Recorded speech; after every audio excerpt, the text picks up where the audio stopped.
urgent, kalau yang paling atas ada di tataran event, kemudian pattern, kemudian structure.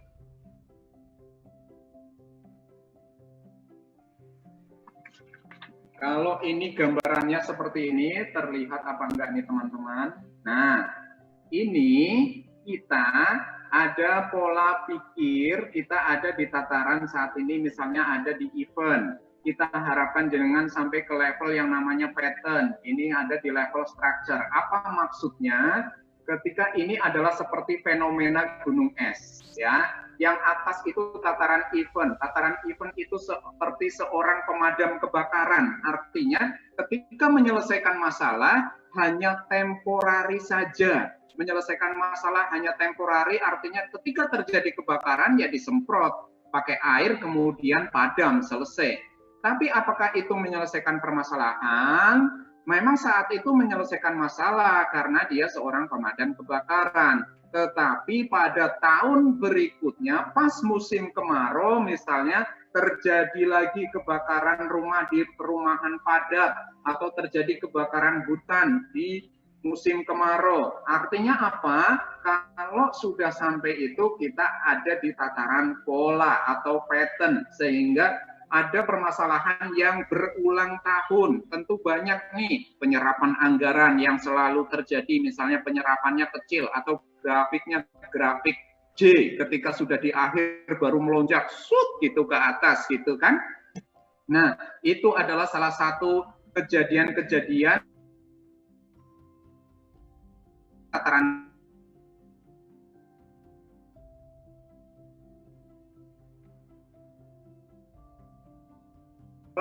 kalau data statistik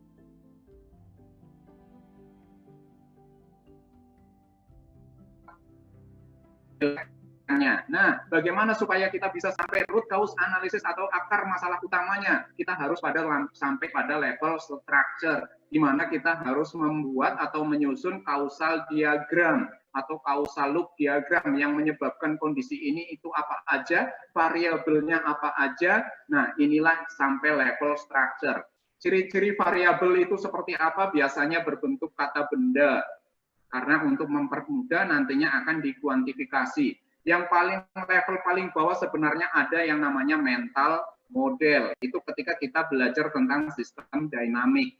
Kalau ini adalah sistem thinking, levelnya sampai structure. Di bawahnya lagi ada mental model sebenarnya. Jadi memodelkan kondisi nyata ke dalam computerized. Nah, itu bisa dilakukan. Kenapa bisa seperti ini? Karena ini daya ungkitnya ketika ini kita masukkan, saya tambahkan tanda panah seperti ini. Sebentar ya. Nah, semakin ke bawah tanda panahnya, daya ungkitnya untuk menyelesaikan sebuah permasalahan, maka akan semakin besar kemampuan menyelesaikan masalahnya. Kenapa? Karena kita pada level structure. Nih contoh pemadam kebakaran, ketika terjadi pemadam kebakaran kita panggil tim pemadam kebakaran, atau kalau di Amerika misalnya kita panggil atau call 911. Kemudian setiap tahun nanti akan terjadi lagi, setiap musim kemarau kita siap-siap lagi. Nah, kalau sampai level struktur itu harus seperti apa supaya tidak terjadi kebakaran lagi? Oh, bisa jadi material bangunannya diperbaiki, jangan dengan material yang mudah terbakar.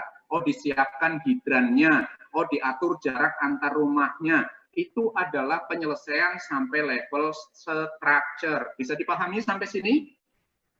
Nah, kemampuan, oke, thank you Mas Rahmat.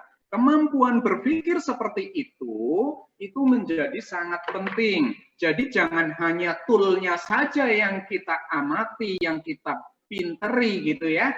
Tidak hanya toolnya saja atau metodenya saja, tetapi kemampuan kita menilai sesuatu sampai ke dalam akar permasalahan sebenarnya. Itu yang lebih penting.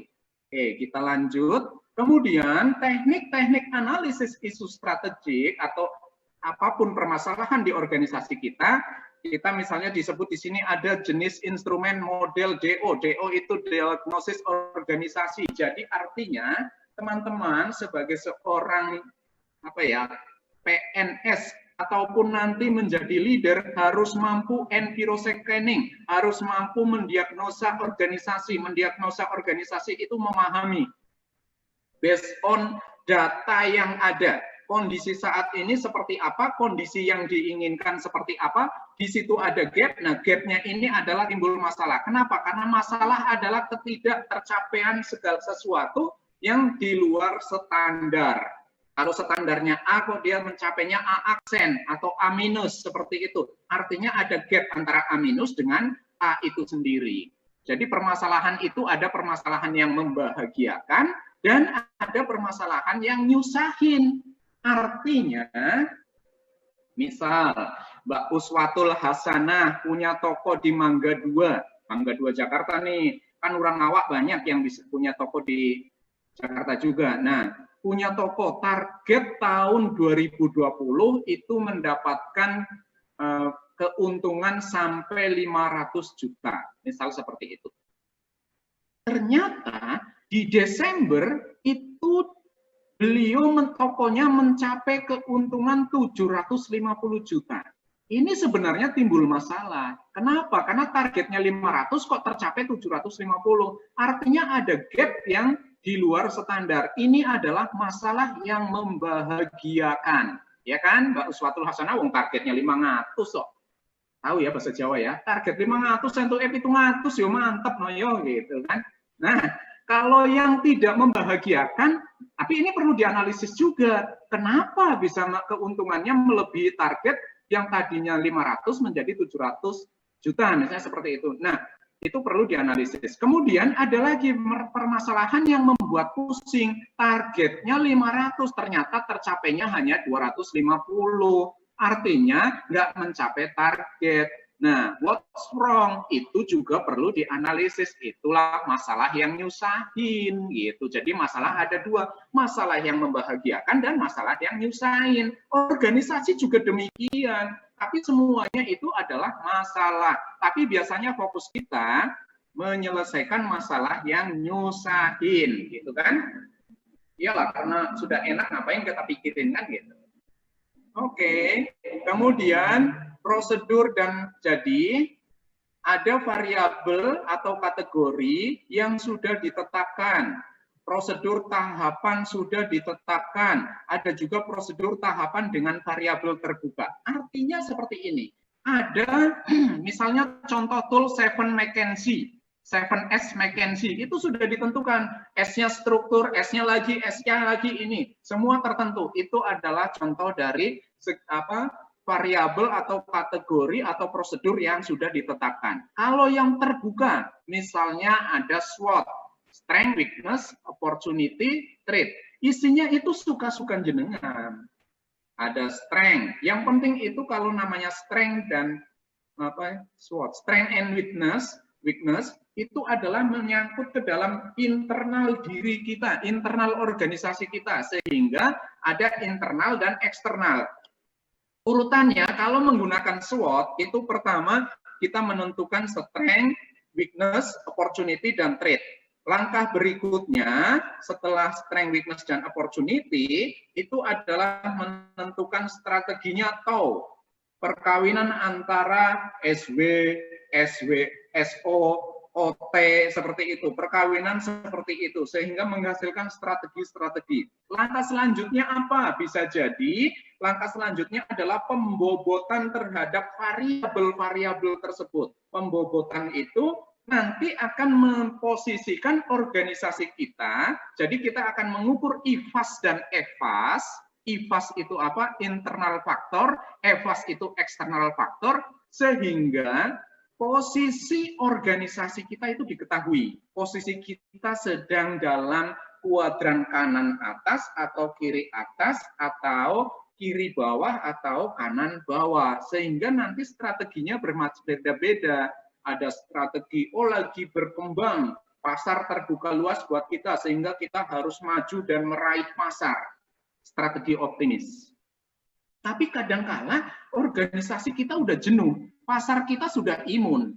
Nah, bagaimana? Kompetitor banyak masuk, kita kalah dengan kompetitor. Apakah kita melakukan strategi merebut pasar? Tidak. Strategi yang dilakukan adalah turn around atau strategi defensif. Itu bisa jadi seperti itu. Jadi itulah fungsi dari SWOT, tool SWOT. Jadi bagaimana menggunakan SWOT itu. Tetapi oke, mungkin kita nggak nyampe ke situ, itu kan ujung-ujungnya. Kemudian yang terbuka ya, tadi yang terbuka contohnya SWOT atau fishbone itu terbuka karena kita yang bisa mengisinya.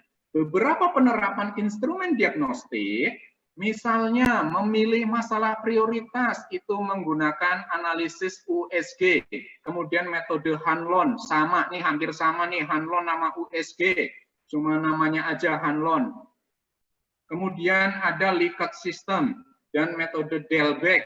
Kemudian untuk menganalisis penyebab masalah, kita bisa menggunakan fishbone diagram, bisa menggunakan causal map. Causal map itu yang open A menyebabkan B, B menyebabkan C, kemudian ada D menyebabkan C, bisa jadi seperti itu. Jadi bisa jadi seperti ini. Oke, sebentar, kelihatan apa enggak? Nah, seperti ini. Ada A atau D menyebabkan C. Salah ya, saya arahnya. C apa D menyebabkan C. Kemudian A menyebabkan B. B menyebabkan C. Bisa jadi seperti itu. Nah, penyebabnya yang mana kalau kondisinya seperti ini? Penyebabnya bukan C. Tapi penyebabnya adalah, akar penyebabnya adalah A. Yang tidak didatangi anak panah, itulah penyebabnya. Kalau kita berbicara causal diagram, causal map diagram bisa jadi seperti itu. Nah, kalau pohon masalah seperti apa ya? Ini karena misalnya nanti ada contohnya sih sebenarnya ketika di atas misalnya akibat. Kemudian di tengah itu adalah masalah. Di bawahnya itu ada penyebab. Penyebab 1, penyebab 2, gitu. Seperti ini.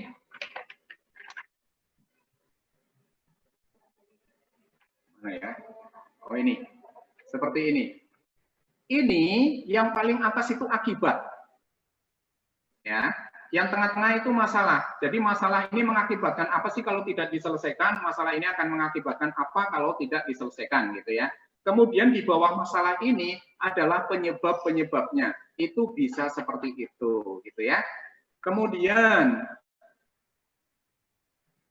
ada identifikasi alternatif pemecahan masalah melalui analisis medan kekuatan, post-fail analysis. Jadi saling dorong nih antara yang kiri sama yang kanan gitu, mana yang lebih kuat gitu, nanti akan sebagai alternatif. Kemudian sebagai alternatif pemecahan masalah. Kemudian ada pemilihan alternatif, bisa menggunakan cost benefit analysis, bisa menggunakan teori tapisan McNamara. Tapi nanti biasanya nggak nyampe sini ya teman-teman, cukup menggunakan kalau pakai kuadran itu, kuadran misalnya mudah dan manfaat, misalnya seperti ini juga bisa.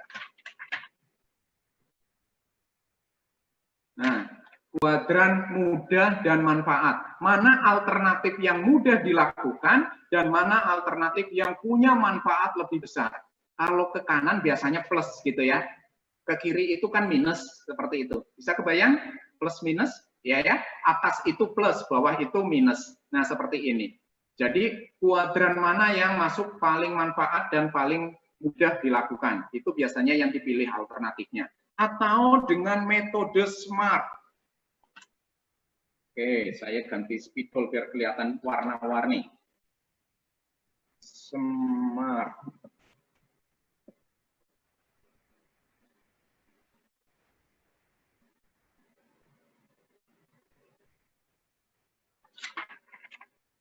Bisa terlihat tulisan saya SMART. Oke, bisa dipahami SMART itu apa? Pinter. SMART itu spesifik, S-nya spesifik, M-nya measurable, A-nya achievable, R-nya reliable, T-nya time bound. Gitu ya. Nah, kalau punya alternatif solusi, kemudian di smart, S-nya ini solusi, alternatifnya spesifik enggak? Oh iya, centang, spesifik. Kemudian measurable, terukur enggak? Oh iya, centang, iya masuk. Kemudian achievable masuk enggak? Masuk, bisa dicapai. Reliable iya enggak? Iya, reliable memungkinkan. Nah, time bound-nya cukup enggak dengan 30 hari untuk menyelesaikan ini gitu. Misalnya jenengan bikin rancangan aktualisasi seperti itu teman-teman. Kebayang? Terkait dengan ini, smart. Nanti kalau kurang jelas bisa ditanyakan ya. Oke, itu teknik-teknik analisis. Bentar, saya geser dulu slide-nya. Nah, ini terkait dengan bagaimana menyelesaikannya. Oke, saya belum slideshow ternyata ya. Nah, seperti ini. Identifikasi kondisi organisasi saat ini. Kondisi organisasi jenengan itu saat ini seperti apa? Contoh, di prodi jenengan seperti apa kalau jenengan mau menyelesaikan permasalahan prodi. Kalau mau menyelesaikan masalah universitas, kondisi universitas saat ini apa? Dari sisi mana jenengan melihatnya? Itu silahkan diidentifikasi. Kalau cukup skala laboratorium jenengan itu seperti apa? Ataukah mahasiswa yang pada malas belajar atau apa, tapi saya nggak tahu apakah kondisi pembagian jadwal kelas yang masih berantakan, kita juga nggak tahu. Silahkan nanti diidentifikasi permasalahan yang mungkin muncul ada di organisasi, dan biasanya permasalahan itu lebih dari satu. Ya, kecuali sudah bagus berarti hanya cuma satu. Kemudian diidentifikasi kondisi organisasi saat ini dan kondisi yang diharapkan itu seperti apa. Sehingga di situ ada intervensi atau solusi program rencana kerja yang tepat pada fungsi-fungsi atau aspek-aspek tertentu untuk menutupi gap atau permasalahan yang ada dari kondisi saat ini ke kondisi yang diinginkan. Nah, ini bisa didapat melalui survei, melalui data primer, sekunder, atau dari berbagai sumber seperti itu. Jadi di sini dibutuhkan pertama identifikasi kondisi saat ini bisa menggunakan alat analisis manajemen, menemukan isu, dapat diselesaikan isunya, dipilih mana yang paling urgent, serius and grow, kemudian nanti dicari akar masalahnya, kemudian di sini juga solusi-solusinya ketika sudah dilakukan sehingga muncullah kondisi yang diharapkan. Tapi biasanya kondisi yang diharapkan dulu sehingga ada gap, nah gapnya ini yang diselesaikan. Oke, silakan ada pertanyaan enggak teman-teman? Mau tanya Pak? Oke, monggo Mas Rahmat ya. Iya Pak. Oke, silakan Mas Rahmat Rizal. Mau tanya mengenai ini Pak, metode ini. Kalau misalnya masalah yang dihadapi itu, kan misalnya kita punya masalah satu Pak. Terus kalau kita cari solusinya, ternyata masalah ini punya keterkaitan dengan masalah yang lain yang harus diselesaikan terlebih dahulu. Oke. Nah terus begitu kita mau menyelesaikan masalah yang satu ini, ternyata terkait lagi sama masalah yang ini. Nah, dia nggak selesai-selesai nih Pak. Jadi itu nggak gimana? Selesai-selesai. Itu adalah yang namanya problem yang kompleks atau kita menyebutnya lingkaran setan, gitu kan Mas? Iya, iya Pak. Nah, bagaimana cara menyelesaikan permasalahan yang merupakan lingkaran setan? Misalnya, contoh, adanya kerusakan mesin. Kerusakan mesin ini diakibatkan oleh anggaran pemeliharaan yang rendah. Anggaran pemeliharaan yang rendah ini diakibatkan oleh kondisi perusahaan yang sedang turun. Kondisi perusahaan yang sedang turun disebabkan oleh penjualan yang turun. Kondisi penjualan yang turun disebabkan oleh produk yang jelek. Produk yang jelek diakibatkan oleh apa? Oleh kerusakan mesin. Muter terus seperti itu kan? Nah, bagaimana cara menyelesaikannya? Selesaikan dulu yang paling mudah. Itu Mas, kalau nemu lingkaran setan sehingga terputus nih jalurnya gitu. Itu cara menyelesaikan permasalahan lingkaran setan. Tetapi jenengan harus paham, ada permasalahan kompleks dan ada permasalahan tunggal. Kalau penurunan kinerja pegawai itu masih masalah kompleks karena di dalamnya pasti adalah masalah-masalah. Ada masalah SDM manusianya, ada masalah mesinnya, ada masalah materialnya, ada masalah moninya, ada masalah metodenya gitu. Misalnya seperti itu. Karena kita langsung berpikir tool management gitu ya. Jadi kinerja pegawai yang menurun ini harus kita pilah-pilah dulu masalahnya apa aja di dalamnya menjadi masalah-masalah tunggal. Nah, itu yang baru bisa diselesaikan. Kalau masalahnya masih kompleks, sampai capek juga nggak selesai-selesai itu, Mas. Gitu. Jadi, pecahkan dulu. Kalau masalah lingkaran setan, cari yang paling mudah dulu. Kalau ini masalah kompleks, pecahkan dulu menjadi masalah tunggal. Kalau masih masalah kompleks, itu nggak selesai. Jadi masalah tunggal. Nanti akan diajarin oleh teman-teman kalau ini. Kalau bingung ya bisa bertanya juga ke saya nanti ke WA atau apa ketika pas sudah penyusunan ini masalah tunggal atau masalah kompleks. Bagaimana penyelesaiannya seperti itu juga bisa. Karena apa? Problem solver, seorang problem solver itu adalah bukan nature tapi nurture. Itu ya, bisa dipelajari karena problem solver adalah sebuah keterampilan. Semakin jenengan asah, semakin sering melakukan penyelesaian permasalahan, maka jenengan semakin hebat. Makanya konsultan itu mahal harganya. Karena apa? Karena dia menyelesaikan masalah. Tapi konsultan kadang jahat, ngasihnya dikit-dikit karena itu duit, gitu kan? Gitu ya, Mas Rahmat ya. Ada lagi? Izin tanya, Pak. Oke. Monggo, siapa ya? Yevi 13, Pak. Oh, Mas Yevi. Oh, langsung ada di layar. Oke, silakan Mas Yevi. Baik, terima kasih, Pak. Tadi Bapak sudah menjelaskan panjang lebar tentang bagaimana kita dalam mengidentifikasi masalah, menentukan prioritas, serta bagaimana cara mencari penyebab dan apa yang harus kita lakukan seperti itu. Kalau langsung misalnya saya contohkan kepada aplikasi ketika melakukan habituasi nanti, Pak, seperti itu, apakah dalam menentukan itu kita mesti sendiri atau bisa nggak dilibatkan misalnya hal-hal yang berkepentingan di sana seperti itu yang terlibat langsung untuk menentukan memberikan masukan terhadap menentukan masalah seperti itu. Oke, bagus sekali pertanyaannya Mas Yevi. Jadi bisa jadi masalah itu muncul jenengan secara naluri, enviro scanning langsung bisa mengetahui oh ini masalah dengan didukung oleh data-data. Kalau nggak ada kesulitan, bisa melalui brainstorming bersama teman-teman, bersama stakeholder yang terkait di situ, di organisasi. Nanya pimpinan, nanya kawan-kawan sejawat, nanya anggota yang lain. Bertanya kira-kira ini banyak masalah, kan nanti mereka akan nyebutin ini masalah ini, masalah ini, masalah ini. Nah, habis itu dipilih mana yang paling urgent, mana yang paling serius, dan mana yang paling grow, di ranking nanti.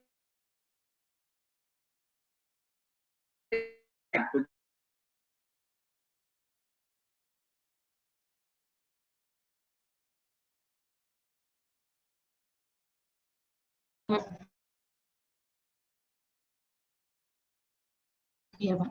Saya tidak ada ini.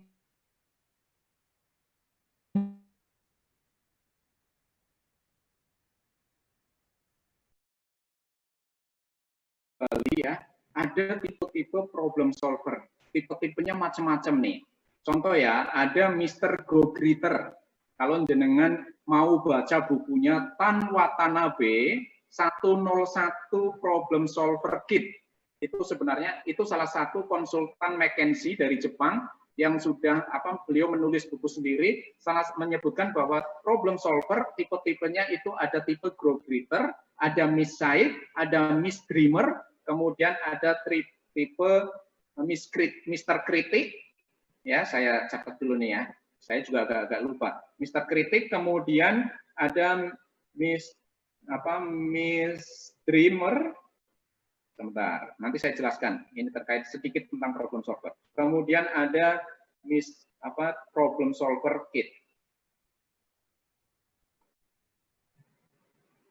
Nih.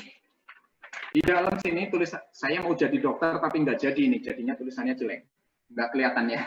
Jadi yang pertama itu ada Mr. Go Greeter. Mr. Go Greeter itu apa? Ketika ketemu masalah itu langsung, ayo ini selesaikan, ayo ini langsung penyelesaiannya ini loh, tanpa melakukan analisis langsung kerjain, gitu. Itu Mr. yang langsung action. Dan ini sangat berbahaya. Kenapa? Ketika dia sampai menyentuh masalahnya, bisa jadi itu bukan solusinya sudah ketemu, tetapi malah tambah parah terhadap masalah tersebut. Itu Mr. Go Greeter. Kemudian ada lagi Miss Said, orang yang penakut. ketemu masalah dia akan selalu menghindar karena nanti takut salah, nanti takut nggak bener, itu selalu takut-takut, itu misaik.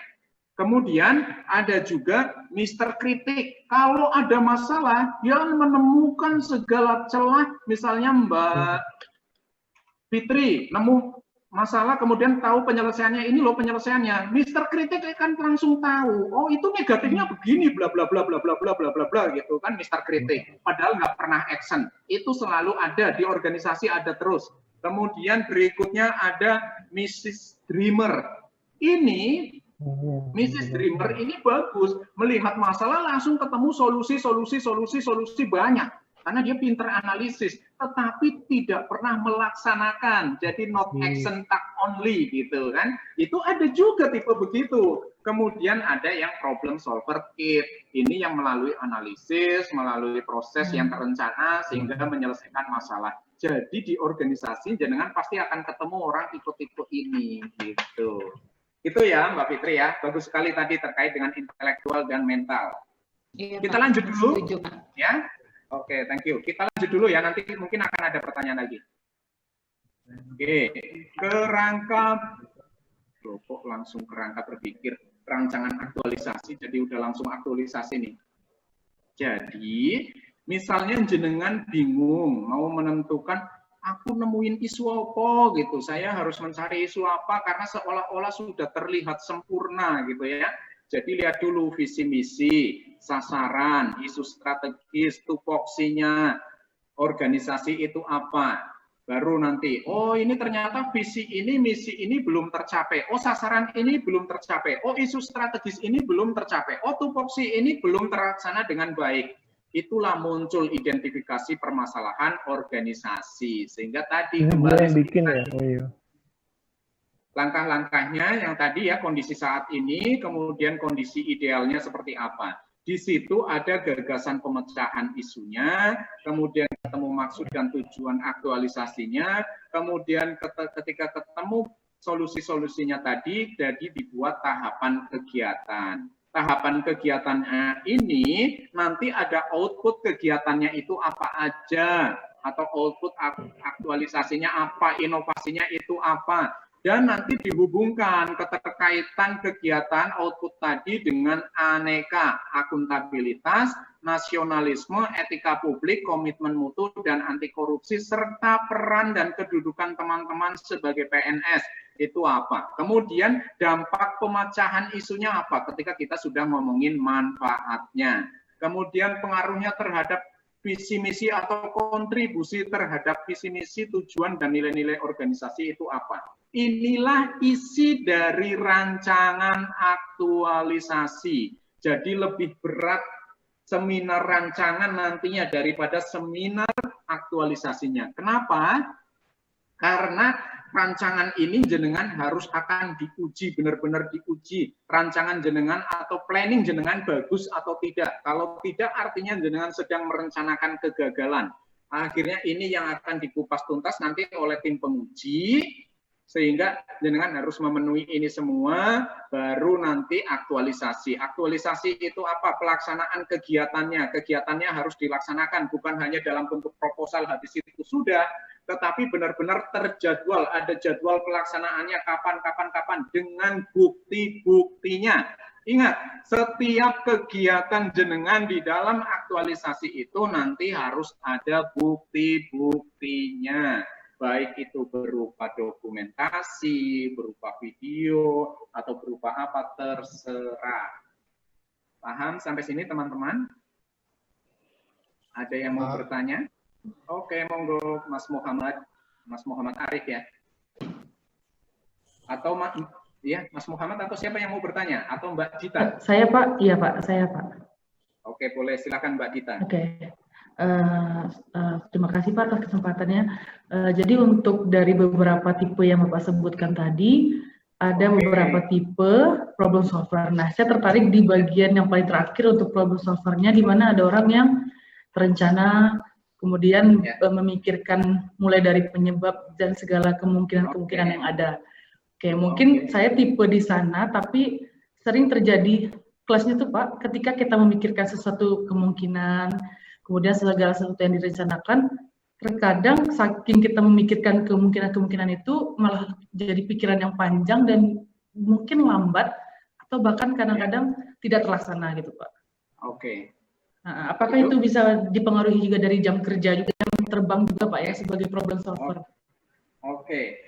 Mbak Dita, ya, ketika kita berbicara tipe-tipe itu, manusia sebenarnya terbagi menjadi 4, ya. Entah ini menurut Jamaluddin Ancok atau Jamaluddin Jancuk, nanti dimarahin orang Jawa Timur saya. Nih, jadi ada orang dengan tipe ide, ya. Kalau saya bagi kuadran, nih, ada orang dengan tipe ide, ada orang dengan tipe proses, ada tipe orang dengan tipe action, dan ada tipe tipe human. Seseorang dengan tipe proses, ya, itu biasanya detil, runtut satu-satu, tapi nggak kelar-kelar ngerjainnya. Ya, itu biasanya seperti itu. Kemudian kalau tipe ide, orangnya idenya isi luar biasa, konseptual sekali, muluk-muluk seperti itu. Ketika dia dipotong ide, lagi ngomongin idenya dia, terus dipotong, dia seperti emosi gitu.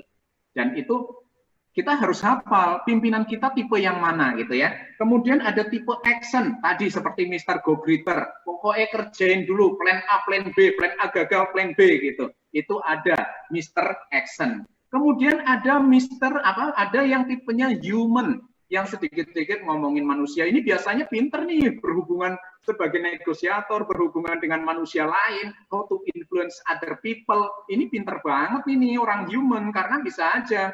Bagaimana saya ngobrol dengan Mbak Dita, oh Mbak Dita lagi berpangku tangan begini, misalnya seperti itu, saya ikut-ikutan berpangku tangan begini, bagaimana saya building rapport dengan Mbak Dita, saya nggak akan langsung nanyain masalahnya, saya bisa nanyain, Mbak Dita putranya pada sehat gitu kan, nanyain, kemudian Mbak Dita gimana hobi yang dulu masih dijalankan tuh gitu, nanya bla bla bla, jadi merasa dekat gitu, itulah tipe human. Jadi nanti pimpinan jenengan juga tipenya macam-macam nih, harus diapalin sehingga jenengan mau masuk ke dunianya dia gampang gitu. Nah, ini ketika satu proses kok ngumpul orang proses semua, biasanya satu kelompok kok proses semua, nggak kelar-kelar pekerjaannya. Jadi kita harus tahu tim efektif kita, ya, di dalam tim kita itu harus komplit, usahakan komplit. Semua orang punya tipe ini sebenarnya, tapi yang menonjol yang mana gitu. Itu bisa diukur nih teman-teman psikolog nih bisa ngukur. Jadi kumpulin tuh ada orang proses, ada orang action, ada orang ide, ada orang human, sehingga timnya efektif. Kalau timnya orang ide semua ya cuma ngomong doang, omong gadang, nggak selesai-selesai ya gitu. Kemudian kalau tipe action ya gerabak-gerubuk ngalor ngidur, hajar aja terus gitu. Kemudian kalau isinya tipe proses ya itu merencanakan detail, nggak jalan-jalan, itu Mbak Dita. Nah Mbak Dita masuk yang mana? Mungkin bisa jadi orang proses seperti itu. Detil gitu ya Mbak Dita ya? Iya Pak, iya terima kasih Pak. Oke. Kita lanjut dulu ya. Izin bertanya Pak. Oke, monggo Mbak siapa ya? Suci Pak. Mbak Suci dalam teguh. Oke silakan Mbak Suci. Iya, Nggak Pak. kelihatan, kepotong nih.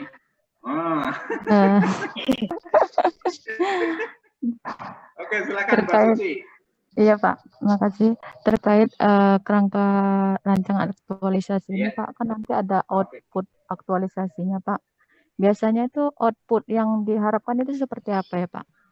Oke, pertanyaannya bagus. Jadi ketika ada permasalahan, masalah A dengan masalah B tentu solusinya biasanya berbeda. Ya. Jadi outputnya apa? Bisa satu ada output terbesar yang key leverage-nya itu paling besar. Misalnya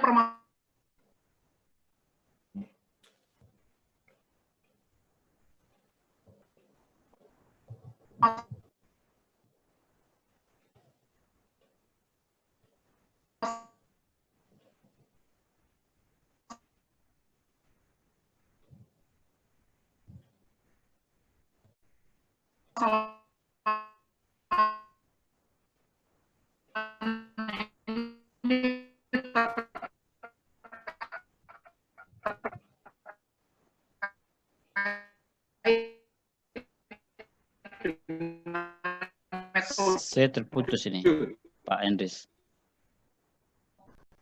Sudah, Pak. Sudah, Pak. Oke. Mantap, sudah.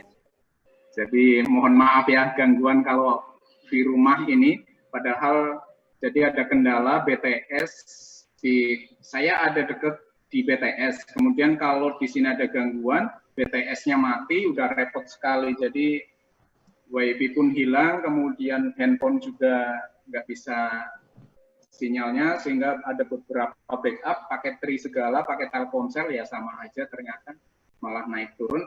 Oke, kita lanjutkan. Kerangka pikir yang tadi adalah rancangan aktualisasi. Ini sudah.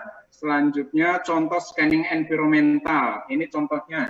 Peserta diklat ditempatkan sebagai pelaksana subbidang penyelenggara pelatihan PPSDM aparatur dengan pekerjaan membantu bla bla bla. 1. Membuat draft surat menyurat terkait penyelenggaraan pelatihan, memberikan layanan informasi terkait penyelenggaraan pelatihan, menyiapkan sertifikat kelulusan, STTP peserta diklat, monitoring evaluasi penyelenggaraan pelatihan, menjadi pengawas ujian, menghadiri persiapan rapat, kemudian menyajikan data alumni dan seterusnya. Berdasarkan pengalaman bekerja, membantu pimpinan merasakan ada hal yang perlu bisa atau diperbaiki, ditingkatkan dalam pelaksanaan tugas jabatannya. Identifikasi isunya, pelayanan subbidang penyelenggaraan diklat kepada para peserta pelatihan di PPSDM aparatur belum optimal. Layanan informasi terkait penyelenggaraan pelatihan belum standar. Masih lambatnya proses pemberian sertifikat kelulusan kepada peserta pelatihan di PPSDM aparatur. Jadi dari berbagai masalah-masalah tadi, terpilih salah satunya itu adalah ini, melalui proses USG misalnya. Masih lambatnya proses pemberian sertifikat kelulusan kepada para peserta pelatihan di PPSDM aparatur. Selanjutnya, isu harus ditindaklanjuti dengan menentukan prioritas. Ini sudah prioritas merencanakan kegiatan, analisis stakeholder, dan pelaksanaannya. Isunya tadi adalah masih lambatnya proses pemberian sertifikat kelulusan kepada para peserta pelatihan di PPSDM aparatur. Dampaknya jika isu tidak segera dipecahkan, itu keluhan lembaga diklat atas lambatnya proses pemberian sertifikat, lambatnya penyajian data alumni, sulitnya proses verifikasi data alumni, tidak ada alat kontrol, kemudian pembagian kerja tidak merata, respon PIC lembaga diklat lambat.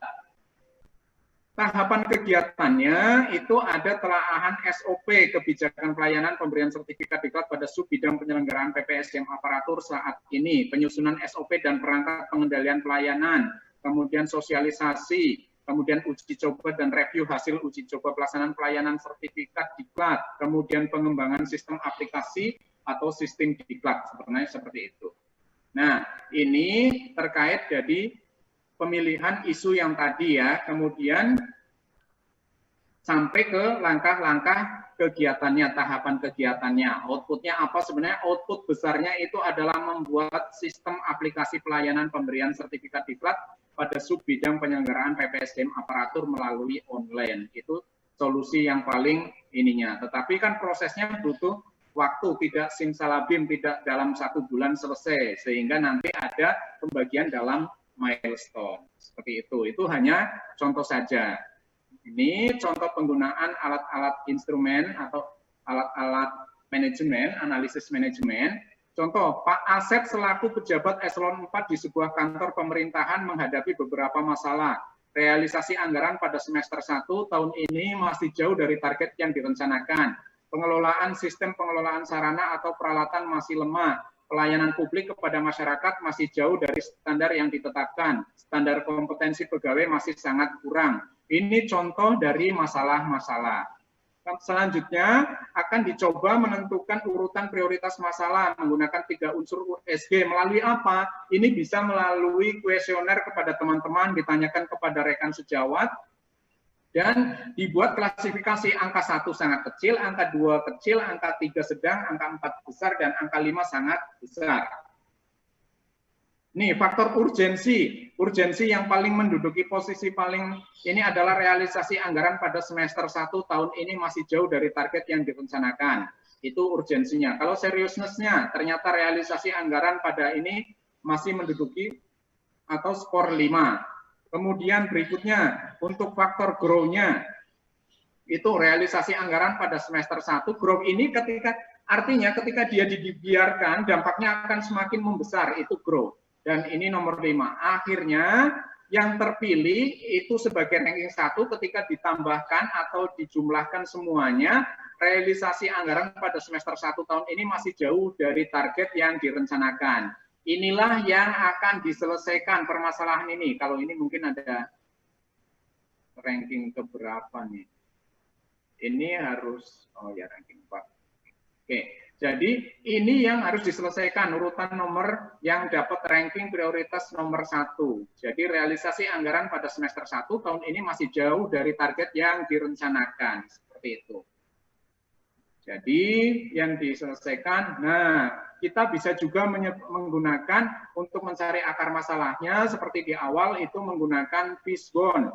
Bisa 5M, man, money, mesin, material, metode, dan lain-lainnya. Bisa ditambah environment, bisa ditambah legal, seperti itu. Jadi terbuka, silakan bisa diisi sama teman-teman. Nah, ini contohnya. Ini bukan me ya, tapi man, manusianya. Nanti kita sesuaikan, ini kan hanya contoh aja, bisa benar, bisa salah. Jadi nanti, ini kan misalnya datang kerja terlambat, lelah, malas, susah bangun pagi, tetangga berisik malam, kemudian mesin, motor, mobilnya bermasalah, perlintasan, alarm tidak berbunyi atau apalah, bisa jadi seperti itu. Itu diagram tulang ikan yang barusan. Kemudian ini ada diagram pohon masalah. Alat analisis ini digunakan untuk menghubungkan berbagai isu atau faktor yang berkontribusi pada masalah organisasi dan membantu untuk mengidentifikasi akar penyebab dari masalah organisasi tersebut. Langkah-langkah pembuatan diagram pohon itu mengidentifikasi rumusan masalah utama, menganalisis akibat dari pengaruh adanya masalah utama, menganalisis penyebab terjadinya akibat dan pengaruh pada level 1, kemudian penyebab-penyebab pada level berikutnya atau level pertama, selanjutnya penyebab muncul penyebab level kedua, dianalisis seperti itu, jadi bertahap. Nih, misalnya contoh bagan pohon masalah. Masalahnya buruknya manajemen pendidikan. Akibatnya apa? Rendahnya mutu pendidikan. Penyebabnya apa? Perencanaan tidak bagus, pelaksanaan tidak tepat, pengawasan tidak ketat. Penyebabnya lagi apa? Pelaksanaan tidak tepat, rendahnya motivasi kerja, lemahnya kepemimpinan pendidikan, lambatnya memecahkan masalah, kurang baiknya komunikasi, kurang baiknya koordinasi. Jadi banyak. Tapi ini jenengan juga bisa dengan metode 5M. Manusianya seperti apa, materialnya seperti apa, mesinnya seperti apa, kemudian metodenya seperti apa. Itu bisa juga demikian. Anggarannya seperti apa. Bisa jadi seperti itu. Ini model diagram pohon masalah yang lain. Jadi masalah, kemudian penyebab, akar masalah, tindakan perbaikannya apa. Itu juga bisa dengan metode tree diagram seperti ini. Gitu. Ini contoh lagi, oke. Kemudian bisa juga dengan menggunakan 5Y, adalah teknik yang dikembangkan oleh Sakichi Toyoda, salah satu pendiri Toyota pada tahun 1930-an. Ini populer digunakan, jadi menggunakan metode 5Y untuk mencari akar masalah yang kurang kontrol. Tetapi ini biasanya sifatnya linier. Permasalahan A disebabkan oleh permasalahan B. Permasalahan B disebabkan oleh permasalahan C. Jadi begini, kenapa bisa seperti apa? Kenapa bisa A? Itu karena B. Itu biasanya seperti itu. Ini contohnya. Pelanggan tidak senang karena produk yang mereka terima tidak sesuai dengan permintaan. Mengapa pelanggan dikirim produk yang buruk? Karena bagian manufaktur membuat produk dengan spesifikasi yang berbeda dari kontrak pembelian yang disepakati. Kenapa bagian produksi membuat produk dengan spesifikasi yang berbeda daripada permintaan? Karena bagian penjualan berinisiatif untuk mempercepat pekerjaan. Mengapa bagian penjualan menghubungi kepala pabrik secara langsung? Jadi ada hubungan-hubungannya gitu. Karena formulir mulai bekerja memerlukan persetujuan direktur atau penjualan atau menghentikannya saat direktur berada di luar kantor. Mengapa formulir harus disetujui oleh direktur penjualan? Karena direktur penjualan perlu terus memperbarui data penjualan untuk diskusi dengan CEO. Misalnya seperti itu. Jadi dalam kasus ini hanya ada 4 orang organisasi yang terkait langsung dengan produksi yang diminta untuk mengetahui bahwa akar masalahnya adalah otoritas tanda tangan dengan direktur penjualan berkontribusi menyebabkan kerusakan proses produksi.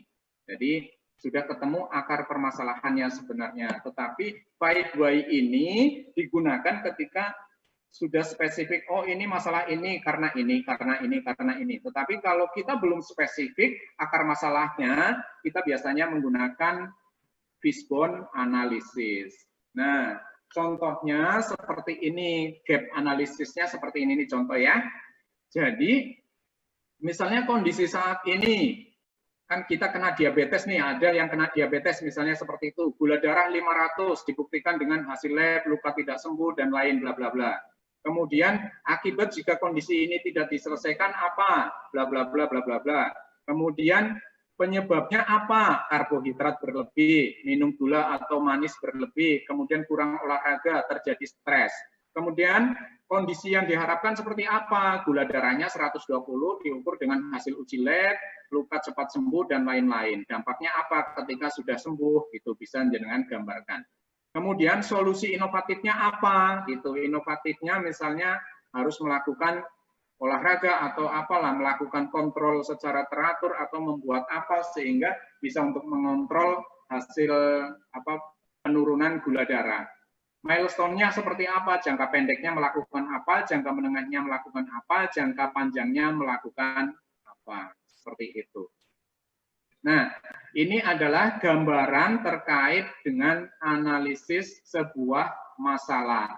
Terus mencari analisisnya pakai apa di sini? Bisa menggunakan tool-tool analisis tadi, bisa menggunakan fishbone atau apa. Jadi seperti itu. Ada yang ditanyakan teman-teman? Sorry agak ngebut ini saya, karena khawatir ada kendala lagi. Oke, silakan. Saya mau nanya Pak. Monggo, Amatul. Iya, saya Amatul Pak, nomor 2 dari UNAN. Kan sudah dari kan Bapak sudah menjelaskan ya Pak ya terkait dengan analisisnya.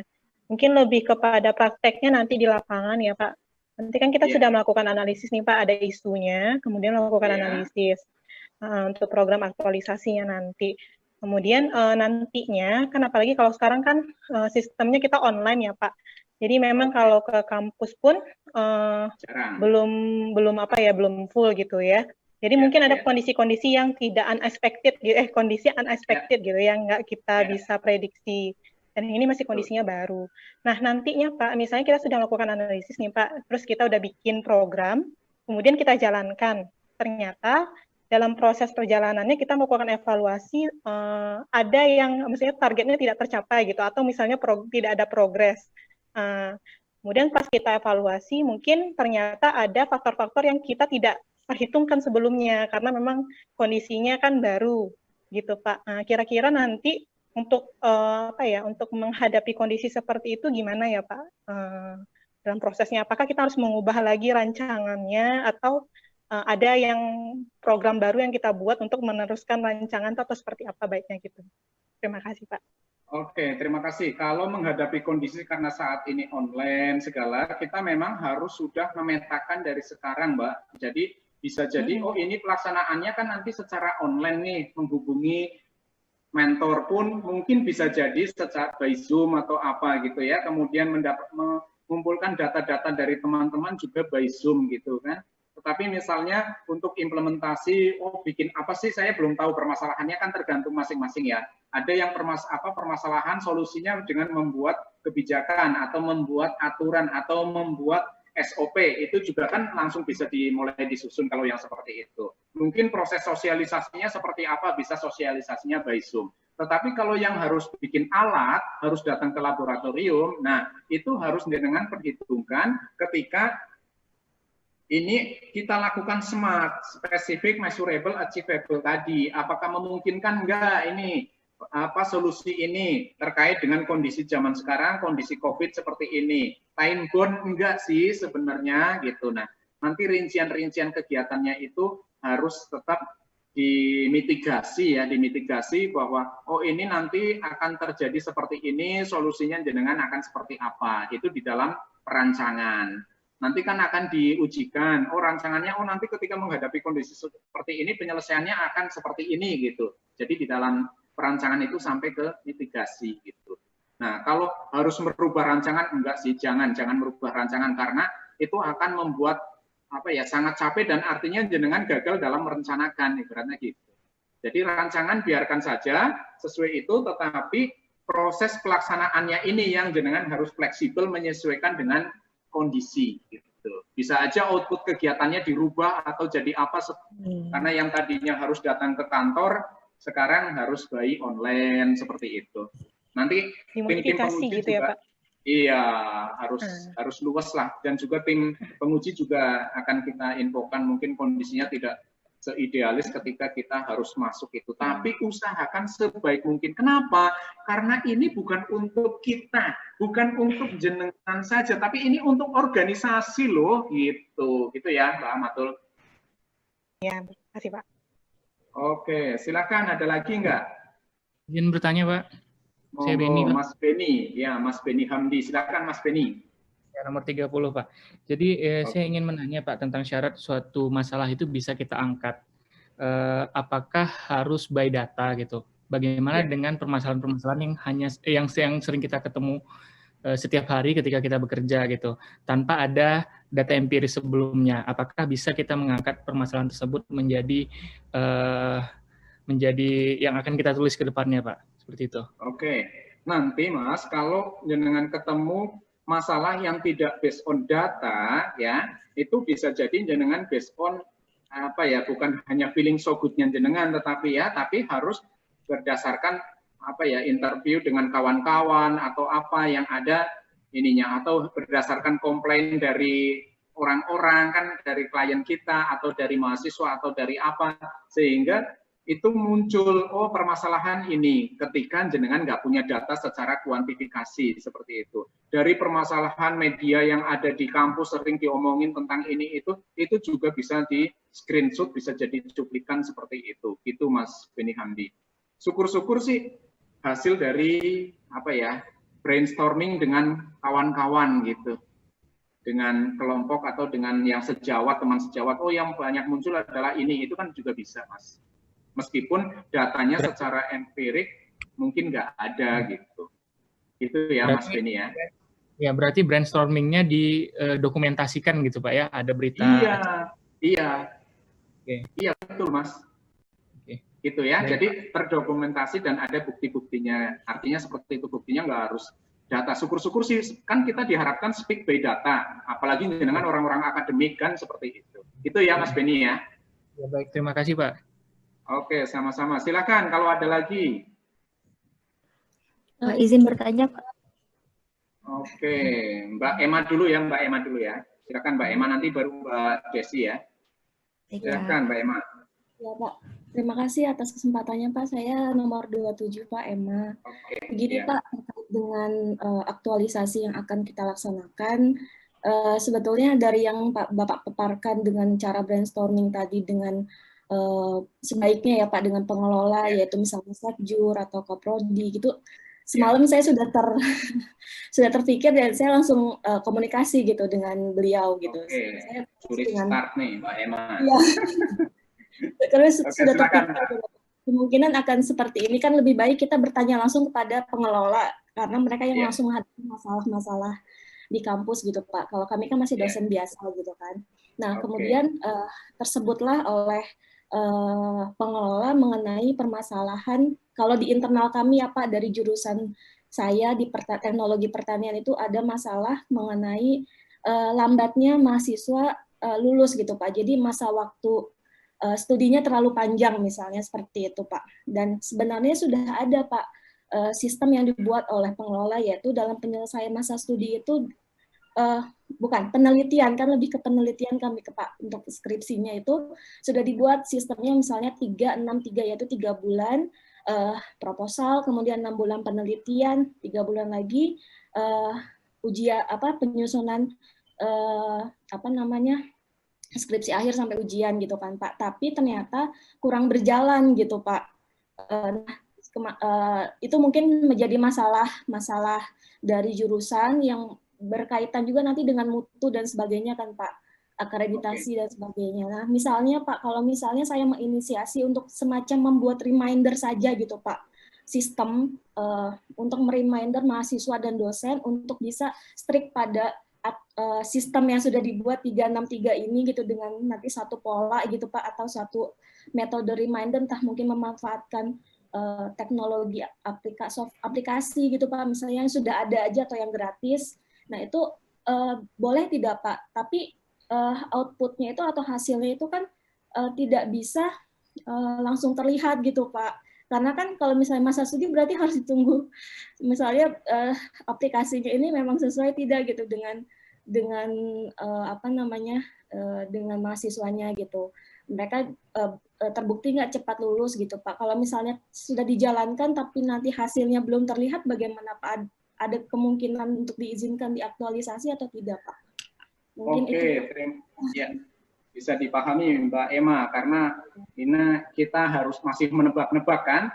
Jadi ketika kita berbicara IPO, input, proses, dan output, kemudian ada OB, lanjutannya kan OB ya, IPO, input, proses, output, outcome, benefit, and impact, gitu kan. Nah, ketika kita berbicara ini, jenengan tadi sudah mengharapkan sampai yang namanya outcome atau sampai ke impact malah, supaya bisa terukur mahasiswanya masa studinya jadi berkurang. Sebenarnya jenengan sampai output saja juga nggak apa-apa, sampai aplikasinya itu muncul juga nggak apa-apa. Artinya aplikasi ini kan nanti prosesnya ada wireframe, ada mockup, kemudian sampai menjadi aplikasi. Artinya kalau jenengan saat ini Mbak Emma bukan orang IT, jenengan bisa bekerja sama dengan orang IT untuk menghasilkan aplikasi sebagai early warning atau reminder bagi dosen dan mahasiswa bahwa si A ini sudah sampai ini gitu kan. Ya nggak apa-apa. Oke. Paham ya sampai sini ya? Ya nggak apa-apa. Yang penting terukur ya Pak. Ya, outputnya terukur dan itu ada bentuknya aplikasi tersebut gitu ya. Bisa dipahami sampai sini Mbak Emma? Oke, silakan Mbak Desi. Ya Pak, tadi terkait ada pertanyaan sebelumnya dari Bapak Rahmat mengenai tadi ada masalah yang kompleks. Tadi kan Bapak sarankan untuk ubah dulu ke masalah tunggal. Nah, misalnya saya punya masalah kompleks nanti untuk diangkat ke aktualisasi, apakah saya bisa menggunakan, ini kan tadi Bapak juga jelaskan mengenai beberapa tools untuk diagnostik. Apakah bisa menggunakan lebih dari satu tools, Pak? Karena kan tadi ada yang untuk masalah prioritas beda lagi toolsnya, kemudian untuk penyebab masalahnya beda lagi. Nah, itu pertanyaan pertama, Pak. Yang kedua, kalau boleh izin bertanya, Pak, kira-kira untuk nanti proposalnya kira-kira ada panduannya kah Pak gitu? Karena kan nanti formatnya mungkin berbeda dengan nanti saya jawab yang terakhir dulu. Nanti kita ada materi lagi namanya konsepsi habituasi. Nanti ada materi lagi rancangan aktualisasi. Nanti ada. Ini kan baru isu kontemporer judul mata sharing kita kan hari ini. Jadi masih ada Mbak. Kalau terkait ini to the point, ini nanti bertanya kasihan kalau saya jawab semua ini yang pengajar konsepsi aktualisasi gitu. Jadi ya sebenarnya toolnya boleh lebih dari 2, lebih dari 1 maksudnya, karena semakin banyak menggunakan tool manajemen semakin ilmiah lah itu. Tapi ya semakin menyulitkan jenengan tetapi semakin powerful gitu kan pasti. Misalnya jenengan bikin karya tulis atau bikin tesis atau bikin kombinasi agent based modeling dicombine dengan analitik network proses gitu kan, jadi semakin wow gitu. Ya salah satunya seperti itulah Mbak Desi. Silakan saja. Clear ya? Clear. Makasih banyak Pak. Oke, selanjutnya. Izin Pak. Mas, silakan. Iya. Mas siapa dulu nih, Mas? Mas siapa Mas? Yevi Pak. Mas Yevi, kok nggak muncul di layar saya ya? Oke, silakan Mas Yevi. Oke, saya sedikit aja Pak menyambung apa yang disampaikan Bu Emma tadi. Seperti kasus Bu Emma itu kan nanti outputnya itu membuat sebuah aplikasi seperti itu. Meskipun nanti dampak dari aplikasinya itu belum bisa dinilai, tapi dia sudah memiliki output seperti itu. Kita kan memiliki latar belakang yang berbeda nih Pak. Kalau membuat aplikasi otomatis bagian teknik gitu. Jadi boleh kan, apakah boleh Pak kita misalnya mengeluarkan sebuah output tapi bukan basicnya bukan dari kita gitu, tapi kita sebagai perancangnya seperti itu. Apakah boleh seperti yang Bu Emma tadi kan nanti kan dibantu Pak sama Pak. Oke, maksud jenengan, oh saya dibantu konsultan gitu. Ya boleh saja. Yang penting konsep awalnya dari jenengan gitu Mas Yepi. Jadi karena misalnya jenengan bukan jurusan IT, jenengan jurusan peternakan atau apa gitu kan, atau kesehatan. Nah, apakah bisa? Ya bisa saja, boleh gitu. Boleh jenengan menggunakan, tapi kan jenengan jadi ngeluarin biaya. Tapi siapa tahu itu kawan-kawan sendiri ya gitu. Yang bantuin apa-apa, yang penting idenya dari jenengan dan konseptualnya jenengan mampu menjelaskan, oh ini alur pikirnya, main frame-nya seperti ini, bla bla bla gitu. Apa-apa. Oke ya, Mas Yepi ya. Oke, ada lagi? Mohon Kita izin, sudah 14, Pak.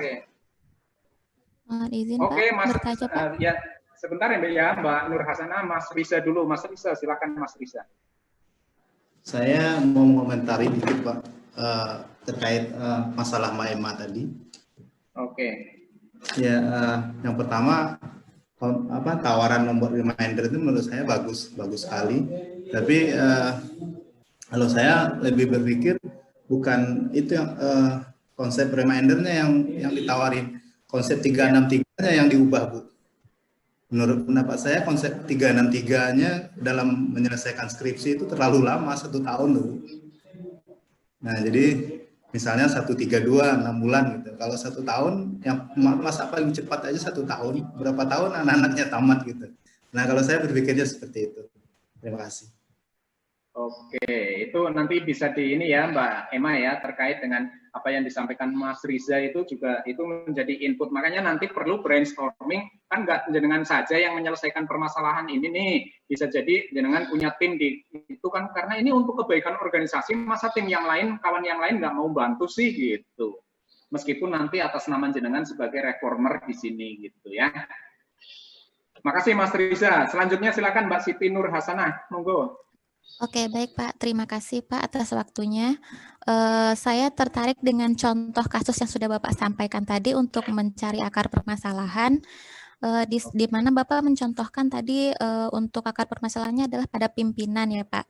Nah, saat kita merancang aktualisasi, kita sudah disetujui oleh mentor, kemudian sudah disetujui juga oleh coaching. Ternyata saat kita habituasi di tempat kerja, bertentangan dengan pimpinan kita, Pak. Nah, itu apakah kita tetap lanjut dengan rancangan aktualisasi kita, ataukah kita berubah haluan lagi, Pak? Kita merancang kembali seperti yang sudah Bapak contohkan tadi. Mungkin itu saja pertanyaan dari saya, Pak. Terima kasih. Oke, sebentar ya. Saya coba oret-oret dulu nih. Ini ada power, ada interest, ini ada... Sebentar, ini apathetic, ini defender, support. Oke. Saya nggak hafal ya kuadrannya, saya agak lupa nih. Ini adalah peta stakeholder kita, Mbak Siti Nur Hasanah, bisa terlihat. Yang penting jangan dilihat ini namanya apathetic, ini namanya defender, ini namanya supporting gitu. Jangan, tapi lihat dulu. Ini power, yang atas itu adalah power, yang samping adalah interest. Oh ini ya, interest, gitu ya. Kuadran ini. Kalau jenengan harus bisa memetakan si teman-teman kita, stakeholder kita, ini namanya peta stakeholder. Pembagian ke wilayah mana nih teman-teman kita, atau pimpinan kita. Pimpinan itu biasanya ada di kuadran kanan atas. Kanan atas ini sini ya, sini ya, kanan atas. Nah, di kuadran kanan atas ini, jenengan perlu sangat membutuhkan dukungan dari pimpinan. Artinya, ketika jenengan menemukan permasalahan kok yang bertentangan dengan pimpinan, itu harus dirembuk dulu jenengan karena perlu dukungan dari pimpinan untuk menyelesaikan menjadi reformer. Begitu. Jadi jangan sampai permasalahan yang jenengan angkat kok tidak sesuai dengan berbenturan dengan pimpinan yang di atasnya, karena mentornya itu adalah pimpinan jenengan. Tapi ini mungkin akan berbenturan lagi dengan mentor di atasnya. Nah, mentornya harus tahu dong, ini kira-kira menjadi masalah enggak ketika ini diambil oleh jenengan. Jadi usahakan masalah yang diambil, penyelesaiannya tidak bertentangan dengan pimpinan yang di atas. Karena jenengan butuh supporting dari mereka. Karena kalau mereka menggagalkan, gagallah proyek jenengan ini. Gitu. Jadi artinya jenengan harus pintar memilih bahwa memetakan stakeholder bagaimana jenengan bisa mempengaruhi pimpinan puncak ini supaya, anggap aja pimpinan puncak ya. Nah, cara mempengaruhi pimpinan puncak ini seperti apa? Kan jenengan bisa presentasi terlebih dahulu kepada pimpinan menyampaikan saya akan mengambil ini, tujuannya apa, manfaatnya, sampaikan dulu manfaatnya. Ya, ketika kita mempengaruhi pimpinan, itu sampaikan benefitnya untuk organisasi. Biasanya pimpinan akan ACC. Justru yang pertentangannya itu akan muncul dari rekan kerja, rekan sejawat dengan biasanya gitu. Nah, bagaimana bisa memindahkan dari kuadran kiri, orang-orang yang dari kuadran kiri ke kuadran kanan, gitu. Bukan ke atasnya, karena ke atas power udah given, tapi interestnya. Jadi tujuannya adalah memindahkan orang-orang dari kuadran kiri, dari sini ke kuadran kanan, gitu. Tujuannya seperti itu. Itulah kenapa kita membutuhkan peta stakeholder. Itu nanti sih, ini saya udah melampauin batasan saya sebenarnya jawabin banyak. Oke ya, kita ada lagi? Silakan kalau mau ada yang bertanya. Ini Mbak. Oke, Mbak Esti Oktiana, silakan Mbak Esti. Kalau saya begini Pak, berlawanan kasusnya dengan saya kebetulan menjadi PIC penjaminan mutu di prodi yang baru ini kan. Kemudian selama penjaminan mutu itu ternyata saya melihat ada suatu permasalahan. Dan pada saat rapat tim sudah saya sampaikan dan oke nih pimpinan sudah setuju, kemudian teman-teman juga setuju untuk kita mengatasi masalah ini, seperti itu kan Pak. Cuman ini kan ada kaitannya dengan hibah akreditasi seperti itu. Jadi saya akan melaporkan pemecahannya ini dengan tim hibah akreditasi seperti itu Pak. Apakah boleh saya mengangkat ini sebagai bahan aktualisasi nanti? Gitu. Jadi saya bisa mengerjakan sekali merengkuh dayung 2-3 pulau terlampaui gitu. Oke. Boleh nggak Pak itu? Ya silakan aja, nanti dirembuk dengan mentor dan coachnya karena ini menyangkut kalau memang itu ada di bawah kontrol jenengan dan mampu melakukan itu dalam kurun waktu tertentu ini hanya 30 hari, ya silakan saja sih Mbak gitu. Jadi pada prinsipnya go ahead karena ini ranahnya bisa jadi ini ranahnya kan ke atas nih, lebih ke posisi tinggi karena ini cakupannya adalah organisasi atau terkait dengan akreditasi di jurusan seperti itu. Silakan saja gitu Mbak. Oke. Oke, jadi perlu dirembuk dulu dengan mentor jenengan gitu. Kalau mentornya setuju dan ini bermanfaat buat organisasi, kenapa enggak gitu. Baik Pak, terima kasih. Oke, nanti tinggal kemasannya aja Mbak, kemasannya apakah akan berbunyi langsung to the point bahwa ini untuk akreditasi atau bukan, nanti kan kemasannya bisa diatur. Yang penting aktualisasi jenengan tercapai. Oke, jadi tadi nanti hasilnya ada 2 laporan nih Pak. Ada ya, 2 laporan kan. Laporan yang satu buat aktualisasi, laporan satunya buat akreditasi kan gitu. Ya, sambil menyelam minum dayung. Sambil apa? Sambil menyelam minum dayung. Sambil menyelam minum air. Oh iya, sambil menyelam minum air kembung dong. Minum gitu, dulu kan? Pak.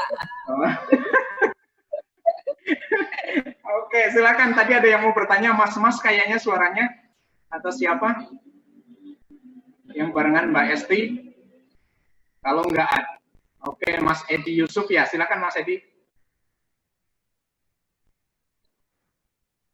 Oke. Ya.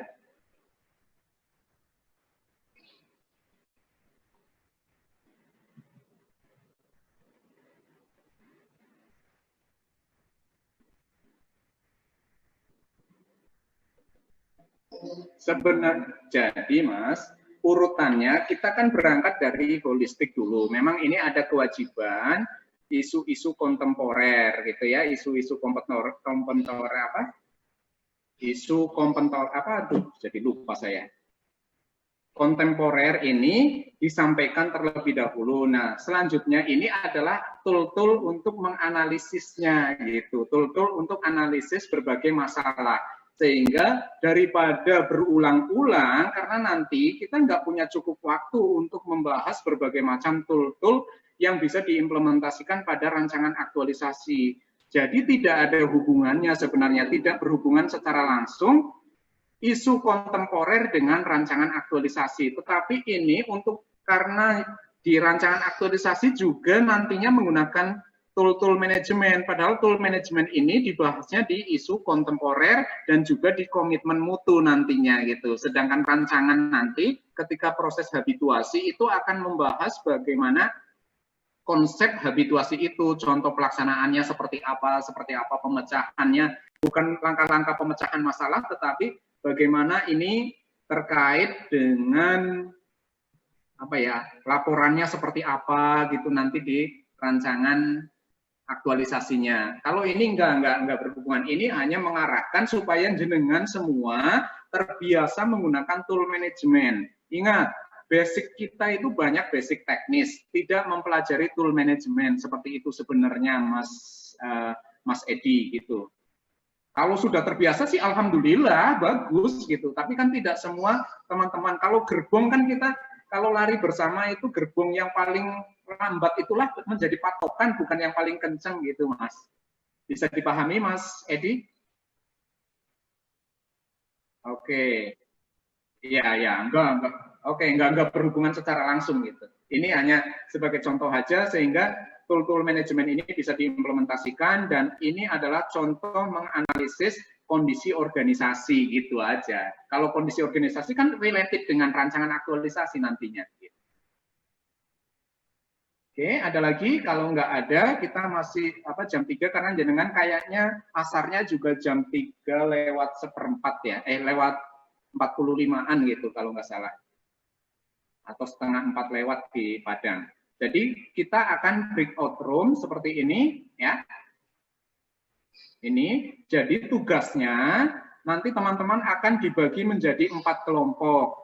Tiap kelompok menunjuk ketua kelompok dan yang akan presentasi dan juga juru tulisnya.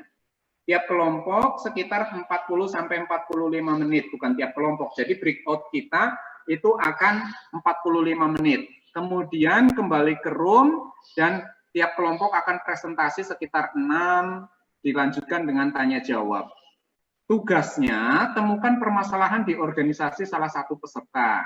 Kemudian, lakukan analisis untuk mencari akar permasalahan, gunakan tool manajemen, kemudian gunakan ide kreatif untuk menemukan alternatif solusinya, kemudian tentukan langkah-langkah kegiatan dalam penyelesaian masalah dan apa output dari kegiatan-kegiatan tersebut. Gitu. Bisa dipahami tugasnya? Teman-teman? Atau bingung? Kalau bisa. Bingung ditanyakan? Apa? Oke, bisa ya. Nanti biar ini teman. Gimana Mas Edi? Masalahnya bebas. Yang penting masalah di salah satu organisasinya teman-teman. Kan bisa jadi kelompoknya kan nggak satu organisasi gitu kan. Silahkan diambil loh. Misalnya tentang permasalahan di jurusan, di prodi, atau di universitas, atau di lab-nya gitu, ya silahkan. Satu aja permasalahan silakan. Kalau di permasalahannya cukup banyak, lakukan dulu USG gitu. Kalau masalah di organisasi tersebut ada beberapa, pilih salah satu gitu, USG dulu.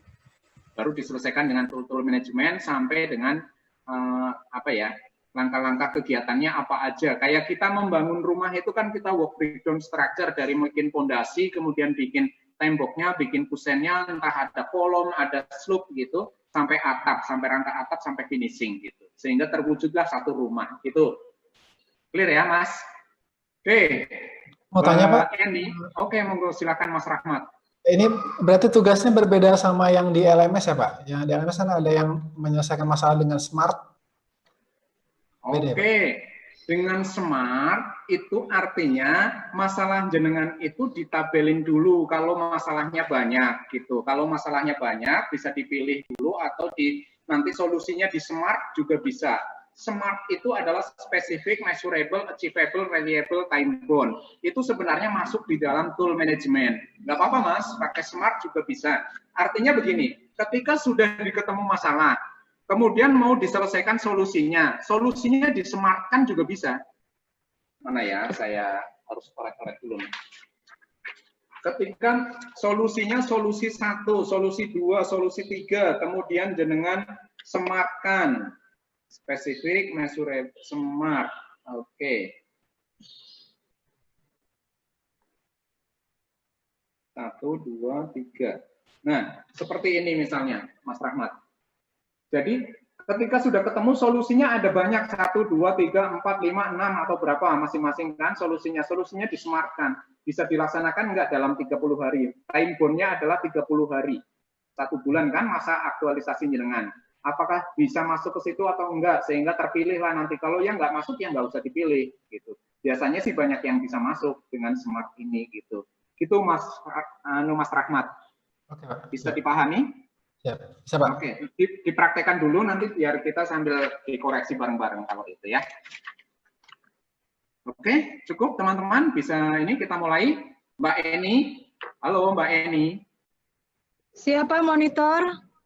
Oke, dibagi ya Mbak ke dalam